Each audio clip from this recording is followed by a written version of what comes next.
La reconnaissance de nos manquements et le repentir sont les sources qui nourrissent cet amour. Car plus nous percevons combien nous ne méritons pas l'amour de Dieu, plus notre cœur s'enflamme de reconnaissance pour celui qui miséricordieusement nous aime tant. Un court paragraphe qui vient nous parler des choses qui sont fondamentales dans notre vie spirituelle.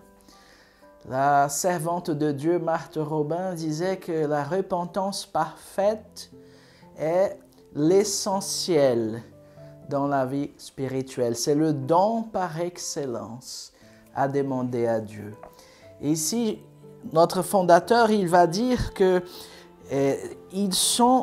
cet amour sponsal, il est nourri d'une façon particulière par la reconnaissance de nos manquements, de nos fautes, de nos péchés, de nos erreurs, et le repentir. Ici, je voulais voir avec vous une différence entre la culpabilité et le repentir. Nous fuyons comme le démon fuit la croix, la culpabilité, n'est-ce pas, dans nos sociétés. Eh bien, il y a une différence entre la culpabilité et le repentir parfait. La culpabilité, elle est centrée sur notre moi. Nous sommes tellement centrés sur nous-mêmes que nous nous en voulons. Nous nous voulons à nous-mêmes pour avoir failli. C'est notre moi qui est blessé. C'est une expression de l'égoïsme, la culpabilité. Donc, il faut refouler la culpabilité, nous disent les psychiatres. Il ne faut surtout pas réfléchir trop à ce que nous n'avons pas bien fait. Il faut essayer de renier. C'est interdit d'interdire, comme ça on n'a pas à regretter quoi que ce soit. Eh bien, la culpabilité, effectivement, conduit au désespoir parce qu'elle n'est pas un acte d'amour, mais c'est un acte de désespoir vis-à-vis de soi-même. Notre moi est blessé et nous sommes centrés sur nous. Le repentir du cœur, c'est relationnel. Nous sommes blessés d'avoir blessé celui que notre cœur aime. Et alors c'est tout à fait différent parce que c'est un mélange de douleur et d'amour, de joie et de peine. Je m'en veux parce que j'ai blessé celui que mon cœur aime. Donc c'est un repentir ouvert à la relation, ouvert à celui qui est l'époux de mon âme. Et si j'ai un vrai repentir, n'est pas fondé sur mon moi, mais sur l'autre que j'ai blessé. C'est un don de l'amour sponsal, le vrai repentir. La culpabilité conduit au désespoir, c'était l'expérience de Judas Iscariote.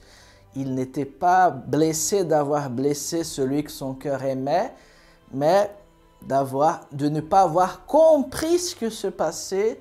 Il a commencé à s'accuser, à frapper sur sa poitrine et il dit « Tout est perdu ». Pourquoi? Parce qu'il ne regardait pas vers Jésus, il regardait vers son moi blessé. Je n'ai pas été capable de comprendre ce qui se passait, le dessein de Dieu. Moi, l'égoïsme, être centré sur soi. Qu'est-ce que cela fait? Cela a conduit Judas au désespoir, il s'est pendu. Et Pierre, par contre, quand il a entendu le chant du coq, le regard du Seigneur l'a croisé. Et Pierre a pleuré amèrement d'avoir blessé celui que son cœur aimait. C'est un don de l'esprit, c'est le don des larmes, c'est le don du repentir. Et cela nous rend amoureux de Dieu parce que nous nous rendons compte que nous n'avons jamais mérité cet amour gratuit et qu'enfin nous n'avons pas pu aimer comme il le mérite. Et alors nous pleurons, nous sommes blessés de miséricorde. Nous sommes remplis d'un amour qui s'est décidé pour nous, quoi que l'on fasse. Et alors, nous explosons de bonheur, ayant un cœur transpercé par cette miséricorde infinie, et nous chanterons pour toujours cette miséricorde. C'est ce cœur blessé de repentir qui a conduit Pierre à dire « Seigneur, tu sais tout, tu sais combien je t'aime. »